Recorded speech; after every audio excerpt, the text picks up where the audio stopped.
শুভ সকাল বন্ধুরা, কেমন আছো? আশা করি সকলে ভালো আছো, আমিও ভালো আছি।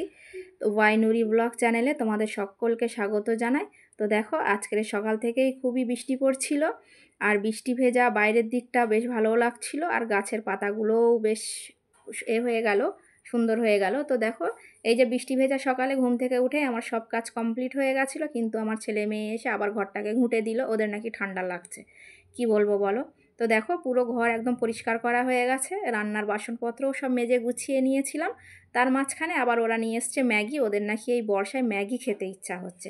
তো যেই বলা সেই কাজ, আমি ঝটপট করে ম্যাগিটাকে ছিলে ওদের দুজনের জন্য ম্যাগি তৈরি করার জন্য রেডি হয়ে গেলাম। তো দেখো, যেভাবে ম্যাগি তৈরি করে তো সেইভাবেই আমিও পানি দিয়ে শুরু করলাম। আর বাইরের দিকটা দেখো, প্রচুর বৃষ্টি পড়ছিল, গাছপালাগুলো সবই ভিজে, একদম সকাল থেকেই বৃষ্টিটা শুরু হয়ে গেছে।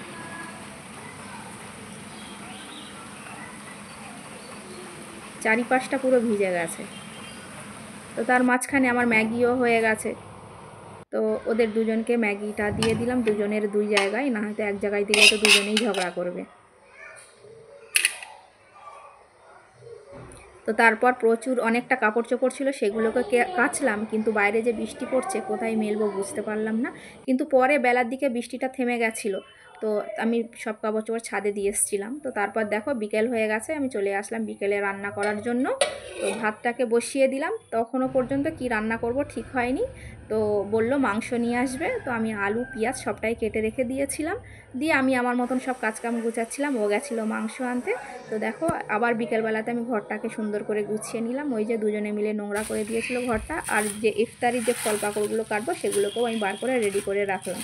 যেহেতু ওর আসতে একটু দেরি হচ্ছে, তো আমি আমার কাজটাকে আগিয়ে রাখবো। তো তারপর চলে গেলাম ছাদে, কাপড় মেলে দিয়েছিলাম সেগুলোকে তুলতে, কিন্তু একটা কাপড়ও শুকায়নি, সবটাই ভিজেছিল হালকা। আর চারিদিকটা দেখো বেশ ভিজে ভিজে ভাব, আর গাছের পাতাগুলো একটু বৃষ্টিতে ধুয়ে গেছিলো। অনেক কদিন রৌদ্র পড়েছিল, তো পাতাগুলো একদম ধুলো হয়ে গেছিলো। তো গাছগুলোও ধুয়ে গেল, আর গোড়াতেও বেশ পানি হলো, ওরা এখন একটু কদিন তরতাজা থাকবে। তো তারপর দেখো, এই যে মাংস নিয়ে চলে এসছে।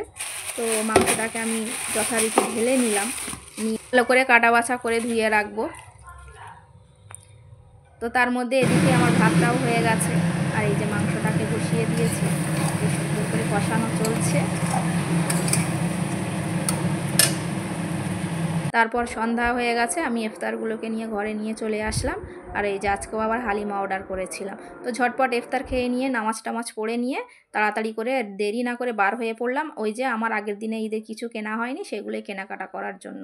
তো বার হয়ে গেলাম আমরা তিনজনে।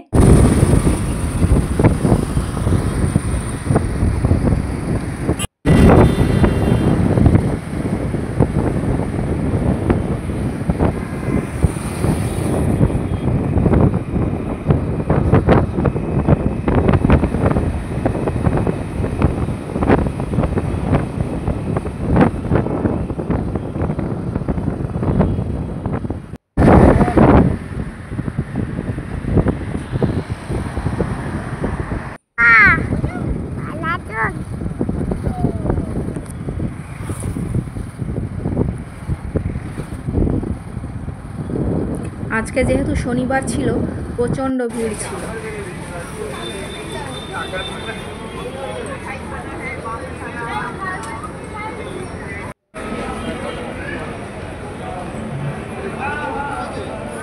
আর ভিতরে যেহেতু টিভি লাগানো ছিল, তো প্রচুর লোকের এখানে ভিড় ছিল। এই যে আইপিএল খেলা শুরু হয়ে গেছে, এইগুলোকে দেখার জন্য।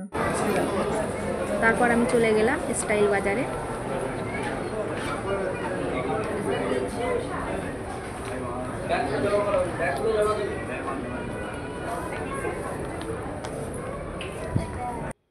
ওখানে প্রচুর কাপড় চোপড় ছিল, কিন্তু আমার এটা আগের দিনে দেখে এসেছিলাম, নেওয়া হয়নি। তো আজকে গিয়ে আগে এটাকেই দেখলাম। তারপর ওখান থেকে আমরা চলে আসলাম ধাবাতে একটু টিফিন করার জন্য। আর আমার মেয়ে এইগুলো কিনেছে, ও দেখাচ্ছে। ওখানে গিয়ে আমরা ফিশ ফিঙ্গার আর চিকেন টিক্কা অর্ডার করেছিলাম খাওয়ার জন্য। কোল্ড ড্রিঙ্কসও ছিল সাথে। তো খাওয়া দাওয়া করে এবার বাড়ি ফেরার পালা।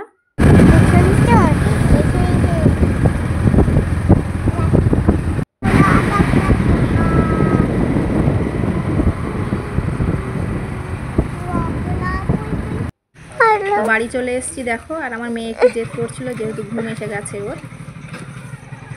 তো বন্ধুরা ভিডিওটা কেমন লাগলো জানিও, আর যদি ভালো লাগে লাইক শেয়ার কমেন্ট সবটাই করবে, আর আমার চ্যানেলটাকে সাবস্ক্রাইব করে দিও।